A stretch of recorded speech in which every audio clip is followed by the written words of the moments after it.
Hi, എല്ലാവർക്കും ലേണേഴ്സിൻ്റെ മറ്റൊരു വീഡിയോയിലേക്ക് സ്വാഗതം. ക്ലാസ് 9 ഫിസിക്സിലെ ഗ്രാവിറ്റേഷൻ എന്ന് പറയുന്ന ചാപ്റ്ററിൽ നിന്ന് ക്രിസ്മസ് എക്സാമിന് ചോദിക്കാൻ സാധ്യതയുള്ള ഒരു ക്വസ്റ്റ്യനാണ് നമ്മളിന്ന് ഡിസ്കസ് ചെയ്യുന്നത്. സോ എല്ലാവരും കൃത്യമായിട്ട് ശ്രദ്ധിച്ചിരിക്കുക. നമുക്ക് പല പ്രീവിയസ് ഇയർ പേപ്പറുകൾ നിങ്ങൾ എടുത്ത് നോക്കിക്കഴിഞ്ഞാൽ ഇങ്ങനത്തെ ഒരു ക്വസ്റ്റ്യൻ ഒരു 3-4 തവണ റിപ്പീറ്റ് ചെയ്തതായിട്ട് കാണാൻ പറ്റും. സോ നാളത്തെ പരീക്ഷയ്ക്ക് സാധ്യതയുള്ള, ഷുവറായിട്ട് ചോദിക്കാൻ സാധ്യതയുള്ള ഒരു ക്വസ്റ്റ്യനാണ് കേട്ടോ നിങ്ങൾ ഈ സ്ക്രീനിൽ കാണുന്നത്. ഓക്കെ, സോ ഇവിടെ ഒരു എർത്തിൻ്റെ ചിത്രം നൽകിയിട്ടുണ്ട് അല്ലേ, ഒരു എർത്തിൻ്റെ ചിത്രം നൽകിയിട്ടുണ്ട്. ചിത്രത്തിൽ 3 ഭാഗങ്ങൾ മാർക്ക് ചെയ്തിട്ടുണ്ട്. ABC എന്ന് പറഞ്ഞിട്ട് 3 ഭാഗങ്ങൾ മാർക്ക് ചെയ്തിട്ടുണ്ട്. Assume that A body of mass 1 kilogram is kept at 3 places of the earth marked as ABC എന്ന് മാർക്ക് ചെയ്തിട്ടുള്ള 3 പൊസിഷനുകളിൽ 1 kilogram മാസുള്ള ഒരു വസ്തുവിനെ കൊണ്ട് വെച്ച് കഴിഞ്ഞാൽ in which place this body experience maximum weight, in which place this body experience minimum weight, justify your answer. ഈ 3 ചോദ്യങ്ങളാണ് നിങ്ങളുടെ അടുത്ത് സ്ഥിരമായിട്ട് ചോദിക്കാറുള്ളൊരു ക്വസ്റ്റ്യൻ എന്ന് പറയുന്നത് കേട്ടോ. സോ മാക്സിമം വെയിറ്റ് എന്ന് പറഞ്ഞു കഴിഞ്ഞാൽ മക്കളെ നിങ്ങൾക്കറിയാം, മാക്സിമം വെയിറ്റ് എന്ന് പറഞ്ഞു കഴിഞ്ഞാൽ വെയിറ്റിൻ്റെ ഇക്വേഷൻ നിങ്ങൾ ഓൾറെഡി പഠിച്ചിട്ടുണ്ട് അല്ലേ. വെയിറ്റിൻ്റെ ഇക്വേഷൻ mg ആണ് അല്ലേ.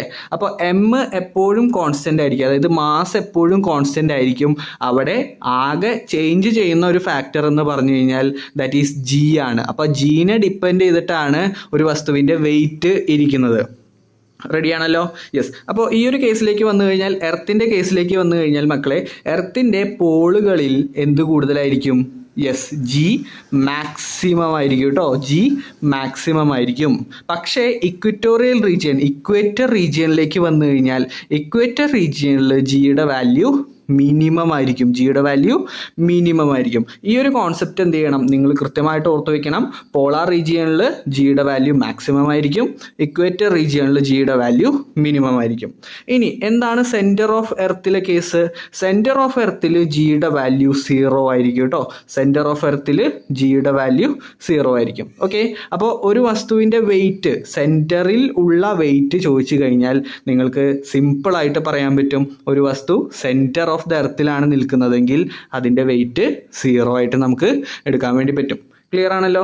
യെസ്. അപ്പോൾ ഈ ഒരു ക്വസ്റ്റ്യനിലേക്ക് വന്നു കഴിഞ്ഞാൽ മക്കളെ, ഈ ഒരു ക്വസ്റ്റ്യനിലേക്ക് വന്നു കഴിഞ്ഞാൽ in which place this body experience maximum wait, നിങ്ങൾ തന്നെ പറഞ്ഞോ, എവിടെയാണ് മാക്സിമം വെയിറ്റ് അനുഭവപ്പെടുക? യെസ്, ഉറപ്പായിട്ടും പോളുകളിലായിരിക്കും അല്ലേ. പോളുകളിലാണ് എന്ത് ചെയ്യുന്നത്, മാക്സിമം വെയിറ്റ്. അപ്പോൾ നമുക്ക് ഫസ്റ്റ് ഉത്തരം കിട്ടി. ഫസ്റ്റത്തതിൻ്റെ ഉത്തരം പോള് എന്ന് എഴുതി വെച്ചാൽ നിങ്ങൾക്ക് 1 മാർക്ക് സിമ്പിളായിട്ട് കിട്ടുന്നതായിരിക്കും. റെഡിയാണല്ലോ? യെസ്. അതുപോലെ മിനിമം വെയിറ്റ് ചോദിച്ചിട്ടുണ്ട്. മിനിമം വെയിറ്റ് എവിടെയാണ് അനുഭവപ്പെടുക? യെസ്, ഉറപ്പായിട്ടും ഇക്വേറ്റർ റീജിയനിലായിരിക്കും, ഇക്വറ്റോറിയൽ റീജിയനിലായിരിക്കും, ഇക്വേറ്റർ റീജിയനിലായിരിക്കും എന്തുണ്ടാവുക, മിനിമം വെയിറ്റ് ഉണ്ടാവുക. ഒരു ക്വസ്റ്റ്യനും കൂടി ഞാൻ അഡീഷണൽ ആയിട്ട് തരികയാണ്. 0 വെയിറ്റ് എന്താണ്? 0 വെയിറ്റ് എവിടെയാണ് അനുഭവപ്പെടുക? നിങ്ങൾ തന്നെ പറഞ്ഞോ. 0 വെയിറ്റ് അനുഭവപ്പെടുന്നത് സെൻറ്റർ ഓഫ് ദ എർത്തിലാണ്. എവിടെയാണ്? സെൻറ്റർ ഓഫ് ദ എർത്തിൻ്റെ സെൻറ്ററിലാണ് 0 വെയിറ്റ് അനുഭവപ്പെടുന്നത്.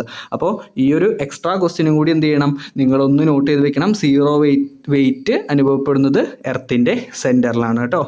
ഇനി അതുപോലെ തന്നെ ജസ്റ്റിഫൈ യുവർ ആൻസർ എന്ന് ചോദിച്ചിട്ടുണ്ട്. അപ്പം നിങ്ങൾക്ക് എന്ത് ചെയ്യാം, ഈ പറഞ്ഞ കാര്യം എഴുതി വയ്ക്കാം.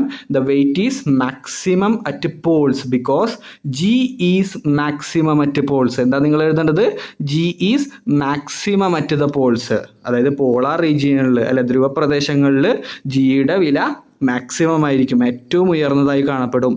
ഇനി G is minimum, so that the weight is minimum at equator region. Equator റീജിയനിൽ എന്തായിരിക്കും, ജിയുടെ വാല്യൂ മിനിമം ആണ്, അതുകൊണ്ട് വെയിറ്റും മിനിമം ആയിരിക്കും. അപ്പോൾ ഈ ഒരു ക്വസ്റ്റ്യൻ സ്ഥിരമായിട്ട് നിങ്ങൾ പല പ്രീവിയസ് പേപ്പറുകൾ നോക്കിക്കഴിഞ്ഞാലും നിങ്ങൾക്ക് എന്ത് ചെയ്യാം, കൃത്യമായിട്ട് നിങ്ങൾക്ക് മനസ്സിലാക്കി അനലൈസ് ചെയ്തെടുക്കാവുന്ന ഒരു ക്വസ്റ്റ്യനാണ്.